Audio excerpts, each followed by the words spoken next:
Imagine waking up to every financial news channel flashing the same headline: "The Federal Reserve cuts interest rates." Analysts are celebrating.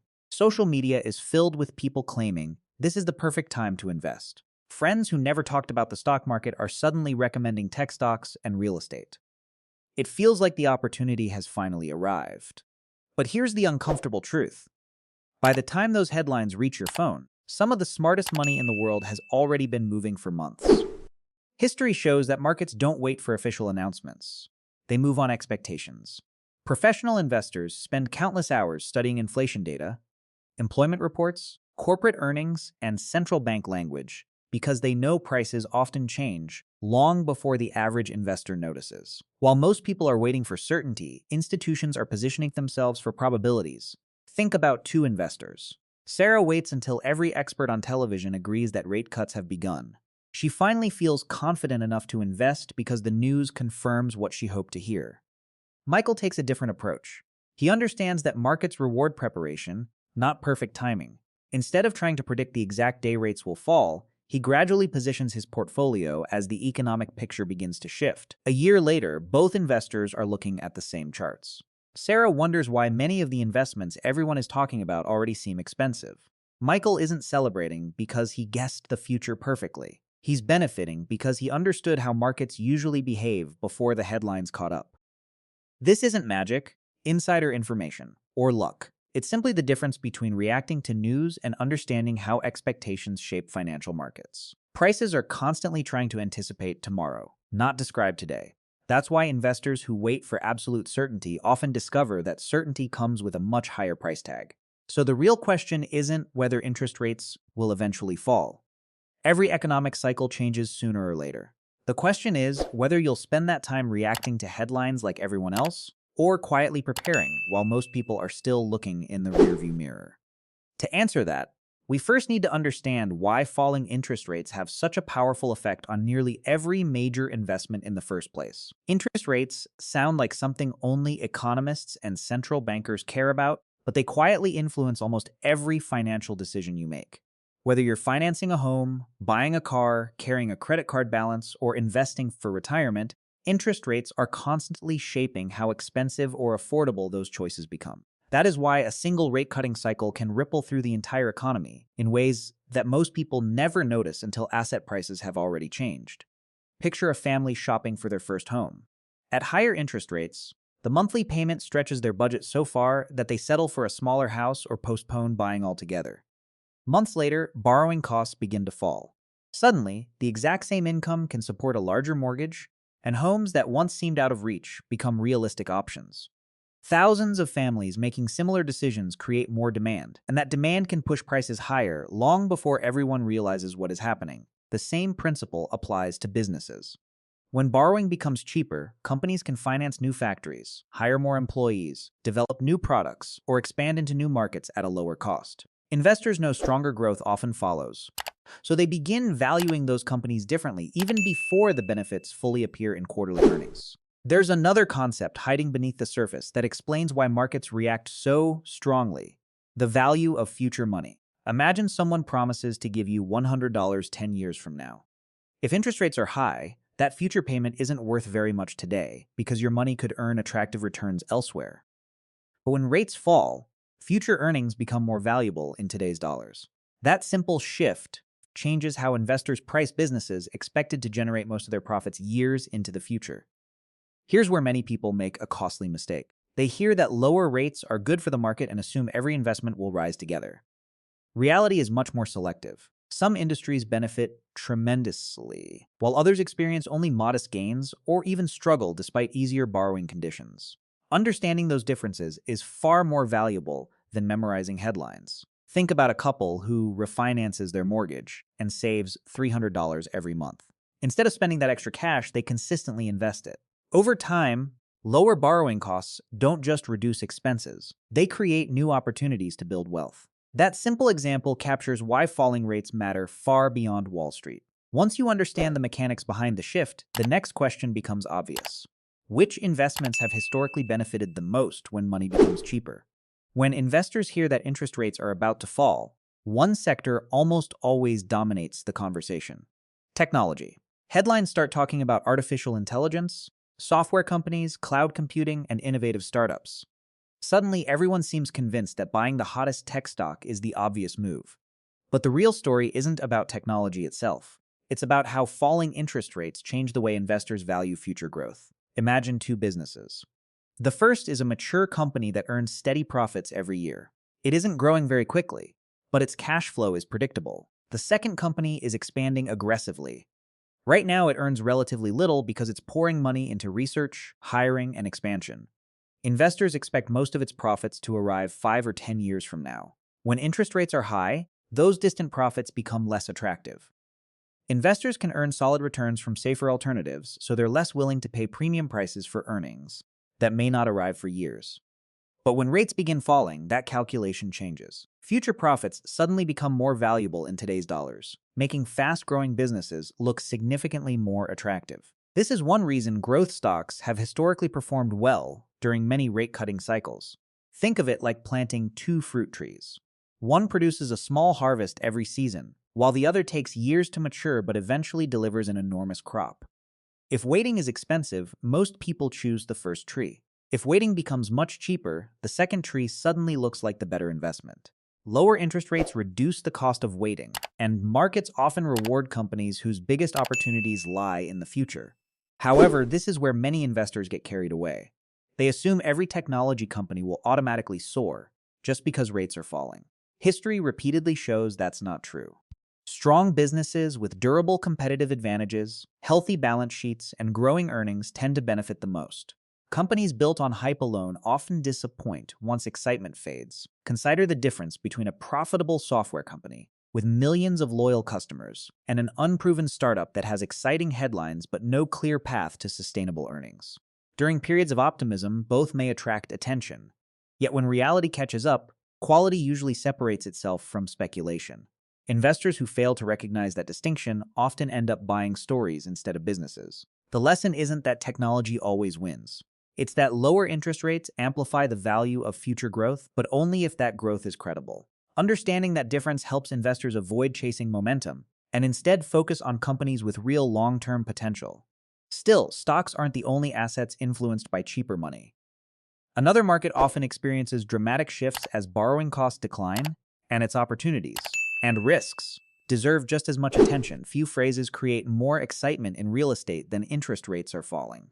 Almost immediately, predictions start appearing everywhere. Housing prices will explode. Buyers need to act now. Investors rush to secure properties before they're priced out forever. It sounds convincing because lower mortgage rates really do make homes more affordable. But affordability is only one piece of a much larger puzzle, and assuming falling rates automatically guarantee soaring property values is one of the most expensive mistakes an investor can make. Imagine two families searching for nearly identical homes. 6 months ago, higher mortgage rates pushed the monthly payment beyond their comfort zone, forcing both families to keep renting. Now rates have declined. Suddenly, that same house fits within their budget, and they decide to start making offers. Multiply that decision by thousands of households across the country, and demand naturally begins to increase. That growing demand is exactly why real estate often performs well when borrowing costs fall. Lower monthly payments encourage first-time buyers, existing homeowners upgrade sooner, and property investors find financing more attractive. On the surface, it seems like a straightforward recipe for higher prices, but reality is rarely that simple. Housing markets depend on far more than interest rates. Supply matters. Employment matters. Population growth matters. Local wages matter. A city with declining jobs and rising housing inventory may struggle even if mortgage rates become much cheaper. Meanwhile, an area with strong economic growth and limited housing supply can experience significant appreciation even without dramatic rate cuts. This is why experienced investors look beyond national headlines. They study neighborhoods instead of just countries. They ask whether people are moving into an area, whether businesses are hiring, and whether enough new homes are being built to satisfy demand. Those questions often reveal opportunities that broad market commentary completely overlooks.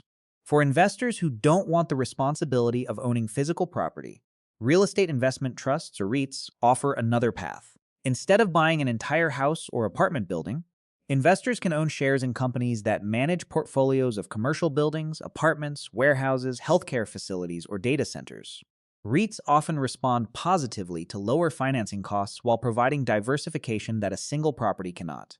Consider two investors. One waits until every headline declares that housing is booming before starting the search. By then, bidding wars are common, prices have already climbed, and competition is intense. The other begins researching markets, evaluating rental demand, and understanding financing options while uncertainty still exists. Neither investor knows exactly what will happen, but one is preparing while the other is reacting. The biggest lesson is that falling rates create opportunities, not guarantees. Real estate rewards careful analysis far more than emotional urgency.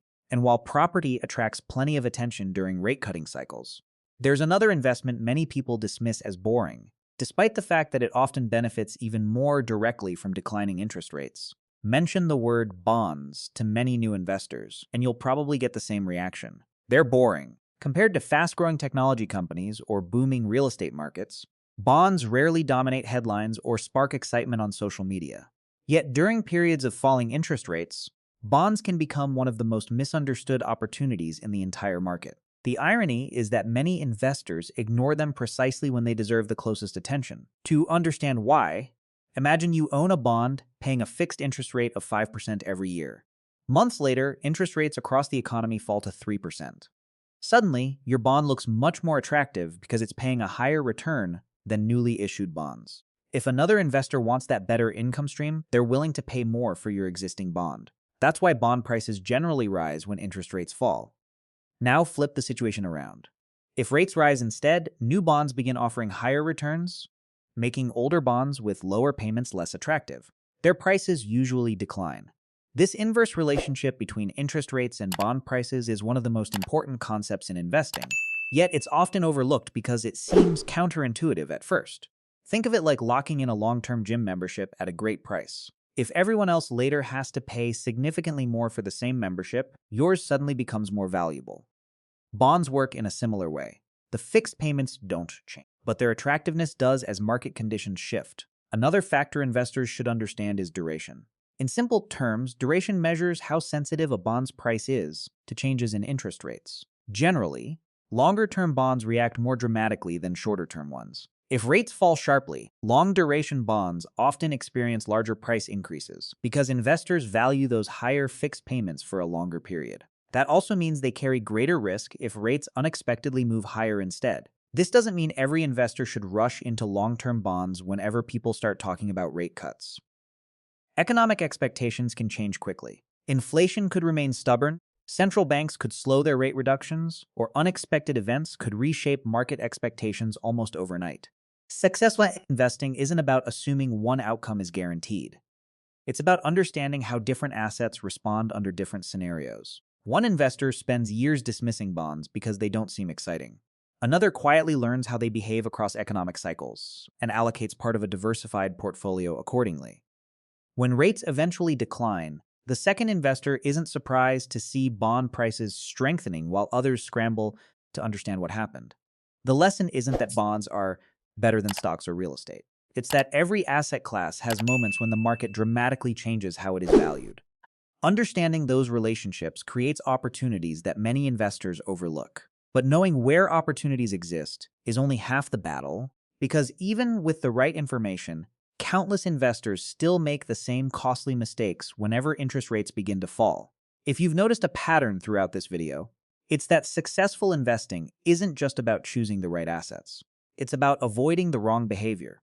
Markets don't simply reward knowledge, reward discipline. And when interest rates begin falling, emotions often become more dangerous than the economic changes themselves. That's because lower rates create excitement, optimism, and a powerful fear of being left behind. The first mistake is waiting for certainty. Many investors tell themselves they'll invest once the picture is completely clear. They want inflation fully under control, the economy growing steadily, and every expert agreeing that the worst is over. The problem is that markets don't wait for certainty. By the time the outlook feels obvious, prices have often adjusted to reflect that confidence. What feels safer emotionally can actually be much more expensive financially. The second mistake is chasing whatever has already surged. Imagine a stock that has climbed 40% after investors began expecting rate cuts. Headlines celebrate its incredible performance, and social media fills with stories of easy money. That attention convinces thousands of new investors to buy at elevated prices, believing the biggest gains are still ahead. Sometimes they are, but often they're simply arriving, after much of the opportunity has already been captured. The third mistake is abandoning diversification. Confidence has a strange way of making people believe they've found the one investment that can't fail. They pour everything into technology stocks, real estate, or another popular asset, because recent performance makes the future appear predictable. History repeatedly reminds us that concentration increases both potential rewards and potential regret. Another costly mistake is confusing news with expectations. Financial headlines report what happened today. Markets, however, spend every trading day trying to estimate what might happen tomorrow. When investors react only after major announcements, they may be responding to information that professionals anticipated weeks or even months earlier. Perhaps the most damaging mistake is trying to perfectly time the bottom. Investors convince themselves they'll buy only after identifying the exact turning point. In reality, very few people achieve that consistently. While they're waiting for the perfect signal, markets may already be recovering. Missing the first stages of a new cycle can have a surprisingly large impact on long-term returns. Consider two investors again. One slowly builds positions over time, accepting that nobody knows exactly when the cycle will change. The other keeps waiting for one unmistakable confirmation. Months later, the second investor watches prices climb while repeating the same sentence. "I'll wait for the next pullback." Sometimes that pullback never arrives. The encouraging news is that you don't need perfect predictions to succeed. You need a repeatable process that removes emotion from important decisions. And that's exactly what we'll build next. A practical framework for preparing before rates fall without relying on lucky guesses or impossible market timing. After everything we've covered, one idea should stand out above all the others. Successful investing isn't about predicting the future with perfect accuracy. It's about preparing for multiple possible outcomes before everyone else begins reacting. Interest rates will eventually change. Economic cycles will continue. Markets will keep surprising people. The investors who consistently come out ahead are rarely the ones making the boldest predictions. They're the ones following a disciplined process while everyone else is chasing certainty. So what does that process actually look like? The first step is understanding your current position before making any changes. Instead of asking, "What should I buy?" ask, "What does my portfolio already depend on?" If most of your investments are concentrated in one sector, one country, or one type of asset, you're taking more risk than you might realize. Preparation begins with knowing where you stand today. The second step is matching your EMs to your own risk tolerance, not someone else's excitement. A 25-year-old investor with decades before retirement can often handle more volatility than someone who plans to retire in 5 years. The same falling rate environment can create completely different opportunities depending on your financial goals, income stability, and time horizon. The smartest investment isn't the one generating the loudest headlines. It's the one that helps you sleep at night while still moving you toward your goals. Third, think gradually instead of dramatically. Many people believe investing requires one huge decision at exactly the right moment.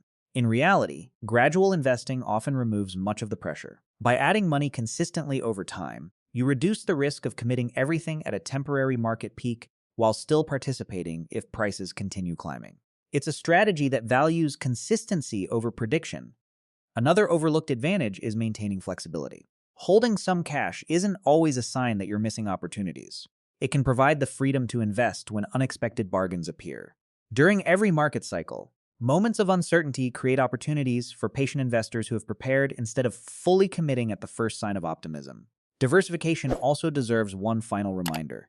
Growth stocks, real estate, bonds, and cash all respond differently as economic conditions evolve. No single asset wins every cycle. A diversified portfolio won't always produce the highest short-term return, but it dramatically reduces the chance that one incorrect assumption derails years of progress.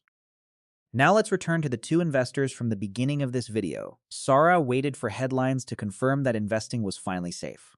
Michael focused on understanding how markets usually behave before those headlines appeared. Neither could predict the exact date of the first rate cut. Neither knew every twist the economy would take. The difference was that one built a repeatable process while the other waited for certainty. That's the lesson worth remembering long after this video ends. Financial success rarely belongs to the person with the best prediction. More often, it belongs to the person with the best preparation. The next time headlines announce that interest rates are falling, don't ask yourself whether you've missed the opportunity. Ask whether you've built a strategy that was ready long before the headlines arrived. Because the biggest investment opportunities rarely come with flashing lights. They reward the people who quietly prepared while everyone else was still waiting for permission to begin.